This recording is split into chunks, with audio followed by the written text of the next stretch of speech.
Hello friends, how are you all. I hope आप सब अच्छे होंगे। दोस्तों, आज मैं आप लोगों के साथ नाइट्रोजन, फास्फोरस, पोटेशियम से भरपूर एक ऐसी फर्टिलाइज़र को शेयर करने जा रही हूँ जिसका कि अगर आप कड़ाके की ठंड में अपने पौधे पर यूज़ करते हैं तो आपके पौधों की मिट्टी उपजाऊ बनी रहेगी और इसी के साथ में मिट्टी का पीएच बैलेंस भी बना रहेगा, जिसकी वजह से पौधों की जड़ें तो मजबूत रहेंगी और कड़ाके की ठंड में भी आपका पौधा ख़राब होने से बच जाएगा। तो फ्रेंड, जब कड़ाके की ठंड पड़ती है तो सभी तरह के पेड़ पौधों की ग्रोथ रुक जाती है। पत्तियां पीली होकर नीचे गिरने लगती हैं, कलियां काली पड़ने लगती हैं और पौधे पर से फूल जल्दी झड़ जाते हैं। तो दोस्तों, ऐसा किस वजह से होता है और हम किस तरीके से कौन सी ऐसी ऑर्गेनिक फर्टिलाइज़र दे के इन सभी प्रॉब्लम्स को दूर कर सकते हैं। तो आइए वीडियो को शुरू करते हैं और जानते हैं कि पौधों पर फूल ना आने के कारण कौन कौन से होते हैं। तो फ्रेंड्स, वीडियो को लास्ट तक ज़रूर देखिएगा जिससे आपको पूरी इन्फॉर्मेशन मिल सके कि कौन कौन सी खाद का इस्तेमाल करके हम अपने सभी पौधों को इस कड़ाके की ठंड में भी हरा भरा और हेल्दी रख सकते हैं। तो पहली वजह जो होती है वो ये होती है कि पौधा आपका ग्रोथ तो कर रहा है, हेल्दी भी है, लेकिन उसमें फ्लावरिंग नहीं हो रही है। लेकिन वहीं दूसरी वजह ये होती है, पौधा ना तो ग्रोथ कर रहा है और ना ही हेल्दी है, जिसके कारण उस पर फ्लावरिंग नहीं हो रही है। तो आज मैं इस वीडियो में ऐसे फर्टिलाइज़र बताने जा रही हूँ जिसके इस्तेमाल से आपका पौधा हेल्दी भी हो जाएगा और उस पर फ्लावरिंग भी स्टार्ट हो जाएगी। दोस्तों, आप लोगों ने देखा होगा कि नर्सरी में छोटे से छोटा छोटा पौधा भी फूलों से भरा रहता है, लेकिन जैसे ही हम उस पौधे को घर में लाकर लगा देते हैं तो कुछ दिनों तक तो वो पौधा हरा भरा रहता है। लेकिन जैसे जैसे टाइम निकलता जाता है उस पौधे पर ना तो वैसी फ्लावरिंग होती है और ना ही उसमें फूल और फल बनते हैं और ना तो उसमें कोई ग्रोथ होती है। तो आज हम यहाँ ऐसे फर्टिलाइज़र लेने वाले हैं जो इस कड़कड़ाती सर्दी से हमारे पौधों की को बचाएं भी और उनकी ग्रोथ को भी तेज़ कर दें। तो दोस्तों, सर्दी चाहे कितनी भी हो, ज़्यादा पड़ रही हो, धूप चाहे बिल्कुल ना निकल रही हो, पर ये जो खाद आज मैं बताने जा रही हूँ ये इस पौधों की सुरक्षा भी करेगी, उसको न्यूट्रिशन भी देगी और उसकी ग्रोथ को भी तेज़ कर देगी। तो सबसे पहले ये मैंने यहाँ पर वर्मी कंपोस्ट लिया है और वर्मी कंपोस्ट जो होती है वो पौधों के लिए बेस्ट खाद है।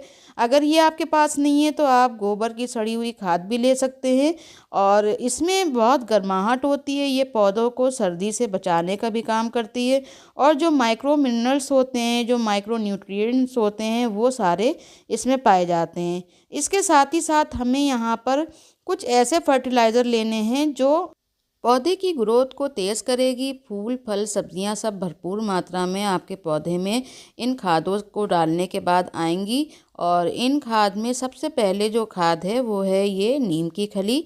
नीम की खली एक बहुत महत्वपूर्ण खाद है और ये पौधों के लिए बहुत बेस्ट खाद है। नीम की खली मिट्टी के अंदर होने वाले फंगस और इंसेक्ट को ख़त्म करती है और मिट्टी के पोषक तत्व को प्रोटेक्ट करती है। और यहाँ पर मैंने लिया है ये सरसों की खली, ये पीली वाली सरसों की खली है। तो सरसों की खली तो आप जानते ही हैं कि कितनी ज़्यादा अच्छी खाद है और हमेशा से यूज़ की जा रही है और ये एक बहुत गर्म खाद होती है। पौधों की ग्रोथ में इसका बहुत फ़ायदा होता है और इसमें कई माइक्रो न्यूट्रिएंट्स होते हैं जो हमारे प्लांट के लिए बहुत हेल्पफुल होती है उसकी रुकी हुई ग्रोथ को तेज़ करने में। ये जो काले रंग के दाने हैं ये डीएपी है।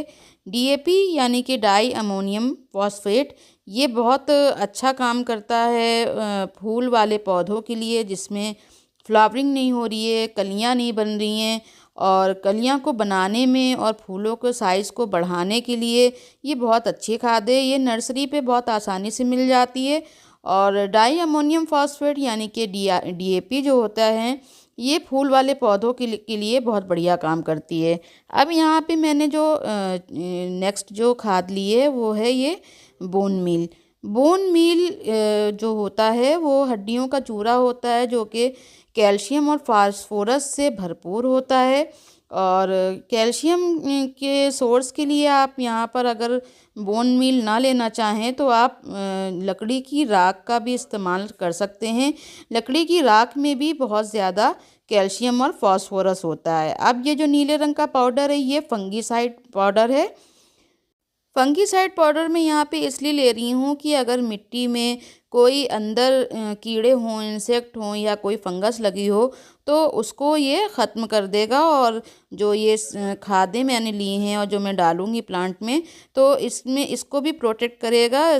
अगर आपके पास फंगीसाइड ना हो तो आप यहाँ पे हल्दी पाउडर भी ले सकते हैं। हल्दी पाउडर भी वही काम करता है जो फंगीसाइड पाउडर जो ये बाज़ार का है, वो वही काम हल्दी भी करती है, क्योंकि हल्दी में भी वही सारी प्रॉपर्टीज़ होती हैं जो फंगीसाइड पाउडर में होती हैं। हल्दी जो होती है वो एंटी बैक्टीरियल होती है, एंटी फंगल होती है, और ये बहुत अच्छा काम करती है पौधों के लिए।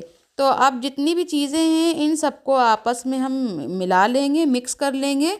और ये मैंने वर्मी कंपोस्ट भी इसी में मिला लिया है, और इसको सबको मिक्स करके ही हमको अपने पौधे की मिट्टी में इसको डालना है।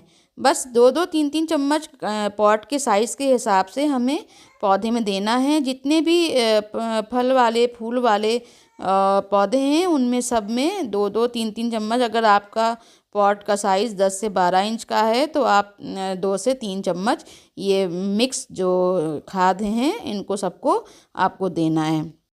इन सारे फर्टिलाइज़र्स को आपस में खूब अच्छी तरह से मिक्स ज़रूर कर लीजिएगा, ताकि जितने भी पोषक तत्व हैं वो सब आपस में मिक्स हो जाएं। बोन मील जो होता है वो बहुत अच्छा काम करता है जड़ों के विकास के लिए, जड़ों को मजबूती देता है। और बोन मील अगर आप ना डालना चाहें तो जो लकड़ी की राख होती है या कंडे की या उपले की जो राख होती है वो भी यहाँ पर ले सकते हैं। अब ये डालना कैसे है इसको मैं बताने जा रही हूँ। तो गमले की जितनी भी गमले में आपको डालनी है उसकी मिट्टी की गुड़ाई ज़रूर से एक दिन पहले या तो कर लीजिए, ताकि जो मिट्टी अंदर से नम हो वो भी सूख जाए। मिट्टी बिल्कुल भुरभुरी सूखी होनी चाहिए जब ये आप खाद का इस्तेमाल करेंगे। तो गमले की मिट्टी में बिल्कुल भी पानी नहीं होना चाहिए। गीली मिट्टी में कोई भी खाद काम नहीं करती है, और आपको सूखी मिट्टी में ही इस खाद को देना है। तो गमले की मिट्टी की गुड़ाई ज़रूर से हल्के हाथों से कर लीजिएगा, ताकि अगर अंदर नमी हो तो वो सब ख़त्म हो जाए। मैंने 10-12 दिन से अपने कोई भी प्लांट्स में पानी नहीं दिया है, क्योंकि यहाँ पर नॉर्थ इंडिया में दिल्ली में जहाँ मैं रहती हूँ यहाँ पे बारिश भी हो रही है। 2-1 दिन छोड़ के बारिश हो जाती है, 5 दिन से तो धूप भी नहीं निकली है। तो 10-12 दिन से मेरे जो गमले की मिट्टी है वो इसी तरह से बनी हुई है, नमी बनी हुई है। लेकिन अब जाके ये गमले की मिट्टी सूख गई है। तो अब सूखी मिट्टी में ही मैं ये सारे फर्टिलाइज़र दूंगी, ताकि जो जाड़ा पाला और कोहरा जो पड़ता है उससे हमारे पौधे बचे रहें। तो देखिए ये मेरा मैरीगोल्ड का प्लांट है, और इसमें मैं ये खाद डाल रही हूँ, उसकी गुड़ाई हल्के हल्के हाथ से करके, और इसमें ये वाली खाद डाल दूँगी। तो इसमें इतना छोटा सा पौधा है लेकिन इसमें देखिए भरपूर फ्लावरिंग हो रही है, कलियाँ भी बनी हुई हैं, क्योंकि 20 से 25 दिन पे मैं सारी इस तरह की खाद देती रहती हूँ। होममेड फर्टिलाइज़र्स भी देती रहती हूँ, और ये वाली जो वर्मी कंपोस्ट है ये भी थोड़ी थोड़ी मात्रा में आपको हर 15 से 20 दिन पे देते रहना है। सर्दियां हैं तो इसका मतलब ये नहीं है कि हम खाना पीना सर्दियों में बंद कर देते हैं। जिस तरह से हमें सारे न्यूट्रिशंस की ज़रूरत होती है उसी तरह से हमारे पेड़ पौधों को भी सारे न्यूट्रिशंस चाहिए होते हैं। इनका खाना पीना और खाद हमें बंद नहीं करनी है। इनको सारे पोषक तत्व मिलने चाहिए, इसलिए इनको हर चीज़ हमें देनी है। बस कैसे देना है, कितना देना है, उन बातों का ख्याल रखना है, और किस प्लांट में देना है, किस में नहीं देना है। इस टाइम जो डोरमेंसी में जो प्लांट हैं उसमें भी हमें हल्की मात्रा में ये खाद डालनी है, लेकिन जो इंडोर प्लांट्स हैं उसमें ये खाद नहीं डालेंगे। जितने भी फ्लावर्स वाले प्लांट हैं उनमें जो भी स्पेंट फ्लावर्स हैं जो पुराने हो गए हैं उनको तोड़ के ज़रूर से हटा दिया करिए, वरना पुराने फूलों में फंगस लगने का बहुत चांसेस रहता है। जो पुरानी पत्तियां हो गई हैं, सूख गई हैं या पीली पड़ गई हैं, उनको भी ज़रूर से हटा दीजिए, क्योंकि ये जो मौसम है ये नमी वाला मौसम है सर्दियों का।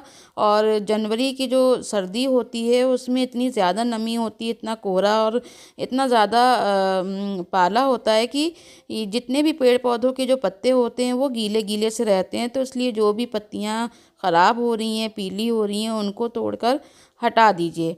और जो भी ये हमने खाद बनाई है वो सब प्लांट्स में हमें अच्छी तरह से मिक्स कर देना है।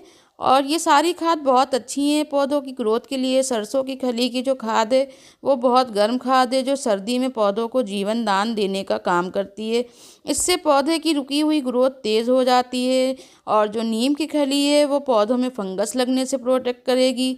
डीएपी फूल वाले पौधों में जैसे गुलाब, मोगरा, गुड़हल, पिटूनिया, एक्सोरा, बिगुनवेलिया, डायंथस, साल्विया, गेंदा, चांदनी, अपराजिता, सभी पौधों में, सारे जितने भी फूल वाले पौधे हैं उसमें आप बहुत आराम से दे सकते हैं। और ये बस इंडोर प्लांट्स में ये खाद नहीं देंगे क्योंकि इंडोर प्लांट्स धूप में तो होते नहीं हैं।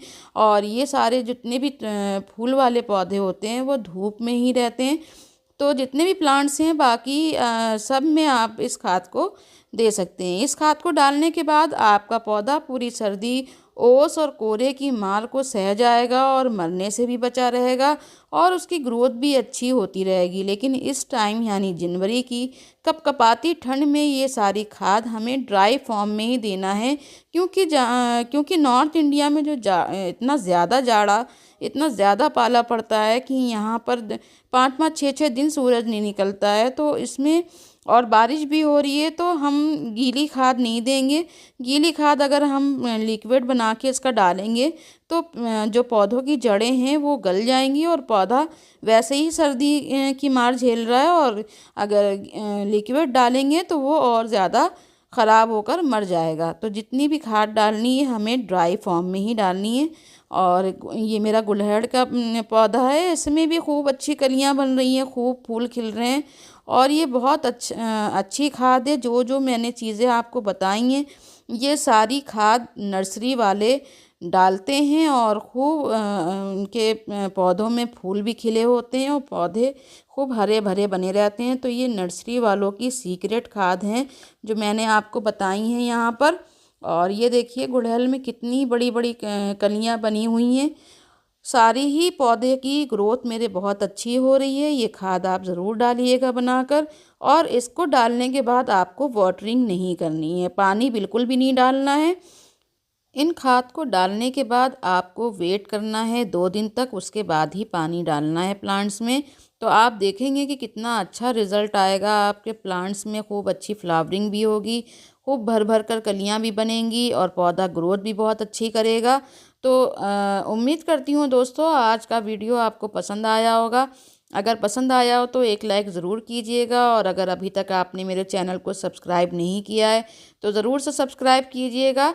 मिलती हूँ नेक्स्ट वीडियो में, जब तक आप अपना और अपनी फैमिली का बहुत ज़्यादा ध्यान रखिएगा।